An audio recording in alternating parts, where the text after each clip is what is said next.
അപ്പോൾ എല്ലാവർക്കും നമസ്കാരമുണ്ട്. നമ്മുടെ ഇന്നത്തെ റെസിപ്പി എന്ന് പറഞ്ഞു കഴിഞ്ഞാൽ അടിപൊളി ചിക്കൻ സോസേജ് റോസ്റ്റാണ്. ചപ്പാത്തീൻ്റെ കൂടെ അല്ലെങ്കിൽ നല്ല കുബൂസിൻ്റെ കൂടെ കഴിക്കാൻ പറ്റിയ അടിപൊളി റെസിപ്പിയാണ്. അപ്പോൾ വീഡിയോയിലോട്ട് കിടക്കുക. വീഡിയോ ആദ്യമായിട്ട് കാണുന്നവരാണ് പറഞ്ഞു കഴിഞ്ഞാൽ ചാനലൊന്ന് സബ്സ്ക്രൈബ് ചെയ്യുക. ഓക്കെ ഗൈസ്, നമ്മളിവിടെ 200 ഗ്രാം സോസേജാണ് എടുത്തിട്ടുള്ളത്. സോസേജ് നൈസായിട്ട് കട്ട് ചെയ്ത് കൊടുക്കുന്നുണ്ട്. നമുക്കിതിനൊന്ന് ഫ്രൈ ചെയ്തെടുക്കണം. അപ്പോൾ നമ്മുടെ കട്ടിങ്ങും കാര്യങ്ങളൊക്കെ കഴിഞ്ഞിട്ടുണ്ട്. ഒരു പാത്രത്തിൽ കുറച്ച് സൺഫ്ലവർ ഓയിൽ അല്ലെങ്കിൽ വെളിച്ചെണ്ണ ഒഴിച്ച് കഴിഞ്ഞാൽ നല്ലതായിരിക്കും. കുറച്ച് നല്ല സ്മെല്ല് കിട്ടും. ചൂടായി വന്നതിന് ശേഷം എണ്ണയിലോട്ട് നമ്മുടെ സോസേജ് ഇട്ട് കൊടുക്കുക. ഒരു മീഡിയം രീതിയിൽ ഫ്രൈ ചെയ്തെടുത്താൽ മതി. ഒരു 2 to 3 മിനിറ്റ് ഓയിലിട്ട് കഴിഞ്ഞാൽ നല്ല രീതിയിൽ ഫ്രൈ ആയി കിട്ടും. അടിപൊളിയായിട്ട് നമ്മുടെ ഫ്രൈ റെഡി ആയിട്ടുണ്ട്. നമുക്കെടുത്ത് ഒരു പാത്രത്തിലോട്ട് മാറ്റി വയ്ക്കുക. ഇതുപോലെ എല്ലാ സോസേജും നമുക്കൊന്ന് ഫ്രൈ ആക്കി എടുക്കണം. സോസേജ് ഫ്രൈ ചെയ്തതിന് ശേഷം പാത്രത്തിലോട്ട് മാറ്റുമ്പോൾ ഒരു ടിഷ്യൂ വെച്ചിട്ട് അതിലോട്ട് ഇടുകയാണെങ്കിൽ ഫ്രൈ ചെയ്യുമ്പോഴുള്ള ഓയിലൊക്കെ പോകാൻ വേണ്ടി ഇത് ഹെൽപ്പാവും. അപ്പോൾ ആ ഫ്രൈ ചെയ്ത നമ്മൾ ഓയിലിൽ തന്നെ പട്ട, ഗ്രാമ്പൂ, വേ ലീഫ്, കുറച്ച് ഏലക്കായ കൂടെ ഇട്ടിട്ട് നന്നായിട്ടൊന്ന് ചൂടാക്കി എടുക്കുക.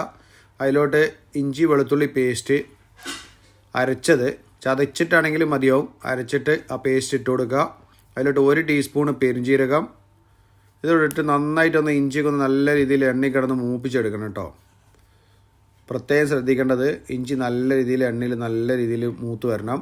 ഓക്കെ, അടിപൊളിയായിട്ട് നമ്മുടെ ഇഞ്ചിയൊക്കെ ഫ്രൈ ആയി റെഡി ആയിട്ട് വന്നിട്ടുണ്ട്. ഓക്കെ, അതിലോട്ട് ഒരു 10 to 15 പീസ് ചെറിയ ഉള്ളി, അതുപോലെ 1 കഷ്ണം വലിയ ഉള്ളി നല്ല രീതിയിൽ നൈസായിട്ട് മുറിച്ചതാണ്. അതിട്ട് കൊടുത്തിട്ട് ഉള്ളി ഒന്ന് നല്ല രീതിയിലൊന്ന് മൂപ്പിച്ചെടുക്കണം.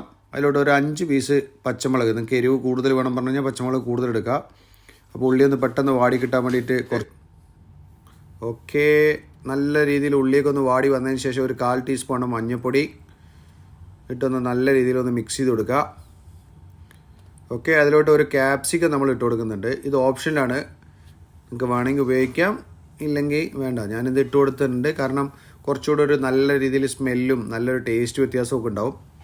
ഒരു ക്യാപ്സിക്കത്തിൻ്റെ പകുതിയാണ് നമ്മളിത് ഉപയോഗിച്ചിട്ടുള്ളത്. അതിനുശേഷം ഒരു 1/2 ടീസ്പൂൺ കുരുമുളക് പൊടി, അതുപോലെ 1 ടീസ്പൂണ് മല്ലിപ്പൊടി,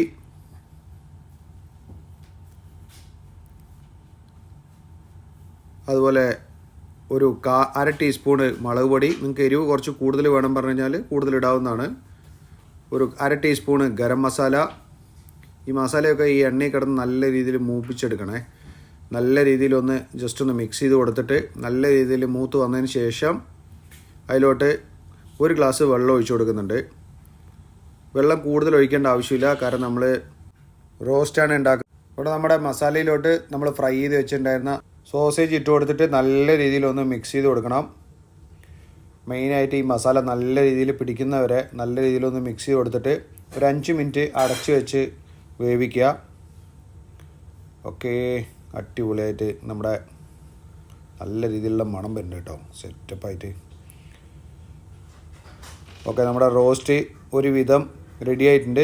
അപ്പോൾ നോക്കുമ്പോൾ കുറച്ച് ഉപ്പിൻ്റെ കുറവുണ്ട്, അപ്പോൾ കുറച്ച് ഉപ്പ് ഇട്ട് കൊടുക്കുന്നുണ്ട്. അതിനുശേഷം ഫൈനലായിട്ട് കുറച്ച് കറുവപ്പൻ്റെ ഇലയും കുറച്ച് വെളിച്ചെണ്ണയും കൂടെ ഒഴിച്ചു കൊടുത്തിട്ട് നമുക്ക് പാത്രത്തിലോട്ടൊന്ന് മാറ്റാം. അടിപൊളി, നമ്മുടെ അടിപൊളി ചിക്കൻ സോസേജ് റോസ്റ്റ് റെഡി ആയിട്ടുണ്ട് കേട്ടോ. അപ്പോൾ കുറച്ചുകൂടെ ഡ്രൈ ആക്കണം പറഞ്ഞു കഴിഞ്ഞാൽ ഡ്രൈ ആക്കാം. ഇതിപ്പോൾ ഒരു മീഡിയം രീതിയിലുള്ള റോസ്റ്റാണ് നമ്മൾ റെഡിയാക്കിയിട്ടുള്ളത്. അപ്പോൾ നമ്മൾ ചപ്പാത്തി റെഡി ആയിട്ടുണ്ട്. അതിലോട്ട് കുറച്ച് റോസ്റ്റ് അങ്ങോട്ട് ഇട്ട് കൊടുക്കുക. ഓ ഗൈസ്, മണം എന്ന് പറഞ്ഞിട്ടുണ്ടല്ലോ, സൂപ്പർ മണം. അപ്പോൾ അടുത്ത ആഴ്ച വീണ്ടും ഒരു പുതിയ വീഡിയോ ആയിട്ട് കാണുന്നവരെ ഗൈസ് ബൈ ബൈ. വീഡിയോ ഇഷ്ടപ്പെട്ടെന്ന് പറഞ്ഞു കഴിഞ്ഞാൽ ലൈക്ക് ചെയ്യാനും ഷെയർ ചെയ്യാനും നിങ്ങളുടെ കമൻറ്റുകൾ രേഖപ്പെടുത്താനും മറക്കരുത്. Okay guys, bye bye.